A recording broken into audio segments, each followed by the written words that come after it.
Hello welcome back to the new reaction video. और अभी जिस वीडियो के ऊपर हम लोग रिएक्ट करने वाले हैं उस वीडियो का टाइटल है India versus China comparison.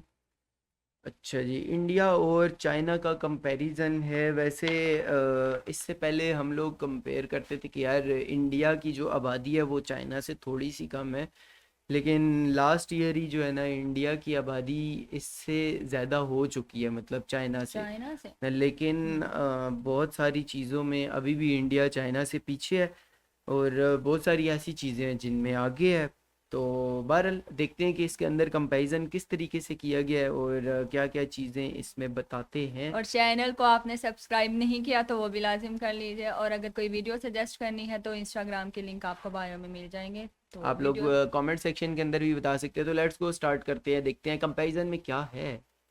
Hello दोस्तों, स्वागत है आपका मोस्ट अमेजिंग क्लिप्स चैनल पर। आज हम कंपेयर करने वाले हैं एशिया ही नहीं बल्कि दुनिया की दो बड़ी महाशक्ति चीन और इंडिया को। तो चलिए शुरू करते हैं इस कंपैरिजन वीडियो को। और सबसे पहले बात करते हैं दोनों देश की ग्रोथ स्टोरी की। तो 1949 में चीन एक कम्युनिस्ट देश बना और उसी साल भारत में भी संविधान को लागू किया गया।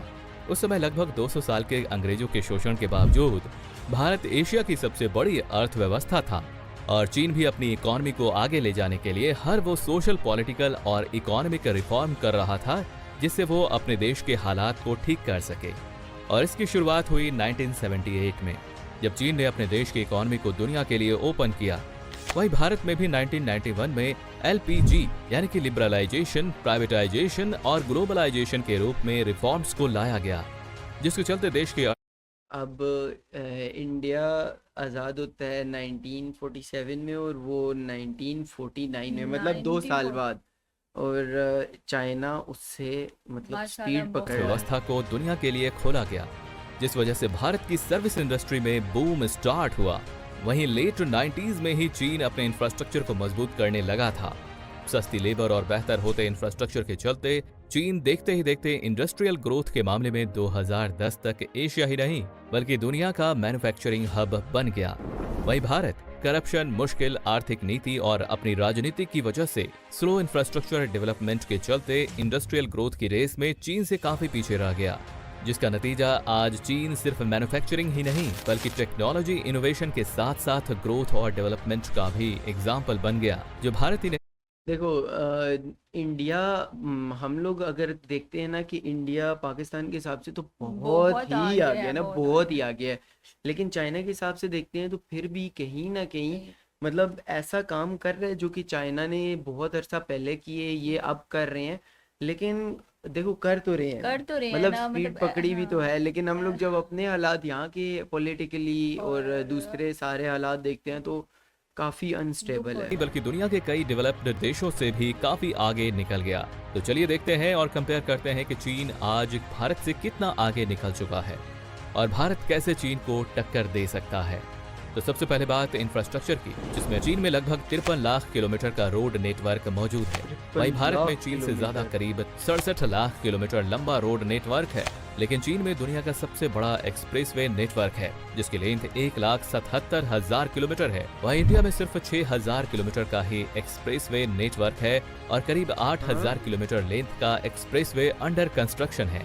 रोड के बाद बात रेलवे नेटवर्क की, जहां चीन का रेलवे नेटवर्क लगभग 1,59,000 किलोमीटर लंबा है, जिसमें लगभग 45,000 किलोमीटर लंबा हाई स्पीड रेल नेटवर्क भी शामिल है। और चीन की सबसे तेज ट्रेन शंघाई मैंगलेव है जिसकी गति 430 किलोमीटर प्रति घंटा है।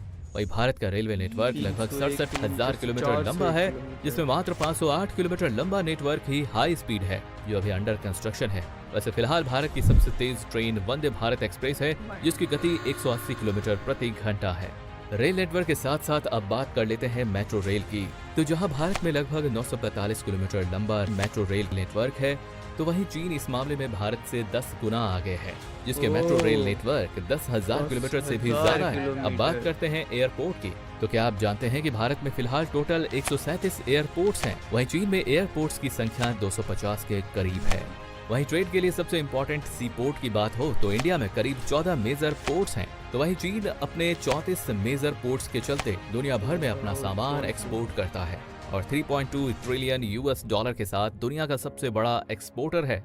वहीं भारत सिर्फ 778 बिलियन यूएस डॉलर एक्सपोर्ट के साथ चीन से 5 गुना कम है। और समय के साथ चीन मैन्युफैक्चरिंग के अलावा रिसर्च एंड डेवलपमेंट, इनोवेशन और टेक्नोलॉजी में भी काफी आगे निकल गया है, जिस वजह से आज चाइनीज ब्रांड दुनिया में कमाल कर रहे हैं। OnePlus। वहीं भारत रिसर्च एंड डेवलपमेंट में चीन से काफी पीछे है, लेकिन अभी भी भारत के पास मौका है आने वाले कुछ सालों में चीन से बराबरी करने का, क्योंकि अब चीन की वर्किंग यार देखा जाए तो पाकिस्तान के अंदर भी इस टाइम पे जितनी भी प्रोडक्शन होती है ना, वो सारी की सारी वहीं से आती है, बल्कि प्रोडक्शन भी नहीं होती यहाँ पर, तो जस्ट असेंबलिंग होती है।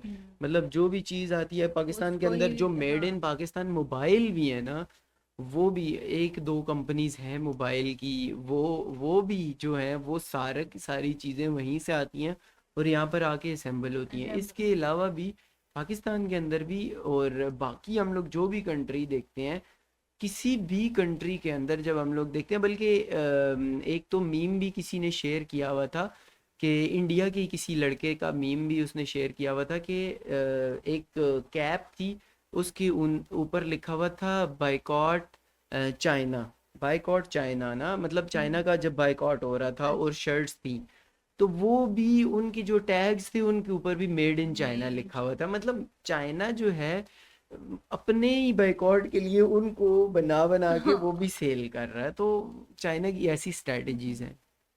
पॉपुलेशन महंगी और तेजी से बूढ़ी हो रही है और 2019 के बाद से कई कंपनियां चीन से बाहर जा रही हैं, जिससे भारत के लिए अवसर बढ़ रहे हैं। इसलिए भारत सरकार ने कई इंसेंटिव स्कीम्स भी शुरू किए हैं ताकि विदेशी कंपनियां भारत में निवेश कर सकें और उत्पादन कर सकें, जिसके लिए बजट में भी Apple फॉरेन आया, कॉर्पोरेट टैक्स रेट्स को कम Samsung। किया गया है।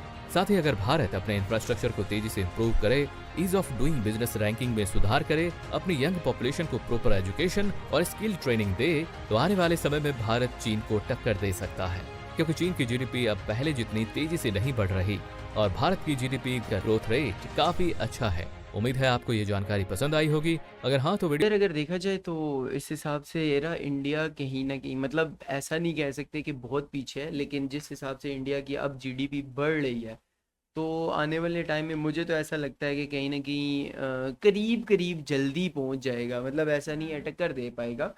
लेकिन चाइना को भी अगर देखा जाए तो चाइना की भी स्ट्रेटजीज ऐसी ही हैं कि उनको एक चीज़ की समझ आ गई है कि दुनिया में काम कैसे करना है, कौन सी कंट्री के अंदर कौन सी चीज़ किस तरीके से बेचनी है, और मतलब ये सारी की सारी चीज़ें ना, वो जो इंडिया अब करेगा या बाकी वो कंट्रीज अब पहले करें, ही वो पहले से चुका कर होगा। चुके हैं हाँ, और वो कर रहे कर हैं, रहे हैं। वो नई चीज़ों की तरफ हाँ जा जी, रहे हैं और ये उन चीज़ों को अभी हाँ, कर रहे हैं। अभी कर रहे हैं। बहरहाल कहीं ना कहीं कंपैरिजन बनता भी है, और हम लोग जब अपने हिसाब से देखते हैं चीज़ें तो फिर हमें अच्छी लगती हैं कि चलो हम लोग नहीं, हमारे आसपास के जो 2 आसपास तो कंट्रीज़ हैं उनमें से कुछ ना कुछ तो हो रहा है। पाकिस्तान की वैसे ट्रेड चाइना के साथ तो चल रही है, इंडिया के साथ नहीं चल रही। वैसे पाकिस्तान की अगर ट्रेड चल रही होती इंडिया के साथ तो बहुत हालात पाकिस्तान के भी चेंज होने थे।